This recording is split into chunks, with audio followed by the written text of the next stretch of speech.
not only do you not care about the truth, you don't care that you've created a nuclear holocaust in someone's life.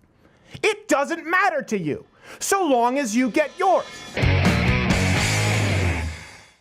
We did a life advice segment yesterday, so send your emails to lifeadvice@louderwithcrowder.com. The segment is actually Tough Love with your guru, Dr. Crowder. I can't claim I'm a doctor, but really, I'm a doctor. We did that whole show yesterday for those who are Mug Club members, so it's often I'm inspired with this last segment by a particular email, but we went through, what, 5, 6, 7? I think we had 6. It was a lot of fun. People seem to enjoy it, and hopefully, I help some of you people out there.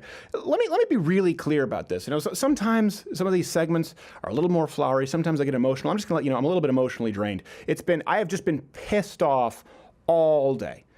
I've been pissed off all day. I've had this hearing on, and I've, of course, had to take notes, write down time codes, what's being said. I've had to try and this whole time wasted a ton of time trying to fact check evidence that wasn't really evidence, only to realize that it didn't matter anyway, and wasted a whole lot of my time. It was just like a pissed off fire hose, just any which way but loose, although it was loose.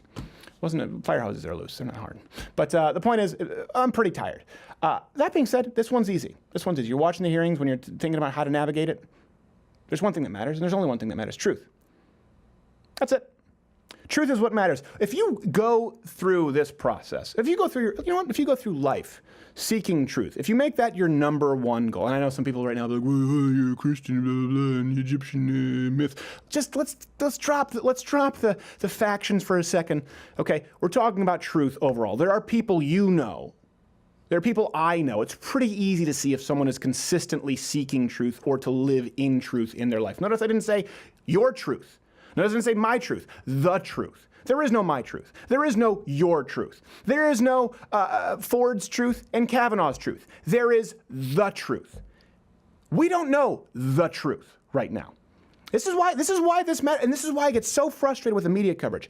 We don't know the truth. Do you know why? Because human nature, if left to its own devices, is not truthful. That's why we have the justice system that we do. That's why it's innocent until proven guilty. Have you ever actually thought of that? Have you ever actually sat there and said, hold on a second, why is it innocent until proven guilty? Because that wasn't always the case. Do we want to return to the Salem witch trials? And I know it was, well, hold on, no, listen, that wasn't always the case in every single society throughout the beginning. When people talk about, hold on a second, morality is circumstantial. It's societal. Okay, maybe that's true because some societies didn't value mercy. That's why I think that you get your values and your inalienable rights by a creator. I do believe in God. You don't have to, but the truth is, not all atheists have the same values.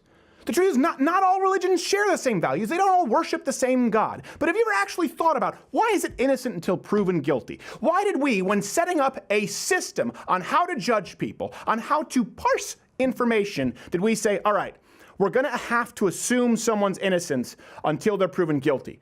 It's because we know that if people can use lies to further their own personal position, to advance their own personal gain for power, that they will. We know that. You see it in politics. You see it in the entertainment industry. If people can lie, and if they can do so undercover, if they can be protected by lying, and do it for personal gain, that's why someone's innocent until proven guilty. There's a reason for it. It's so that we don't just say, believe all survivors. That's exactly why it's innocent until proven guilty.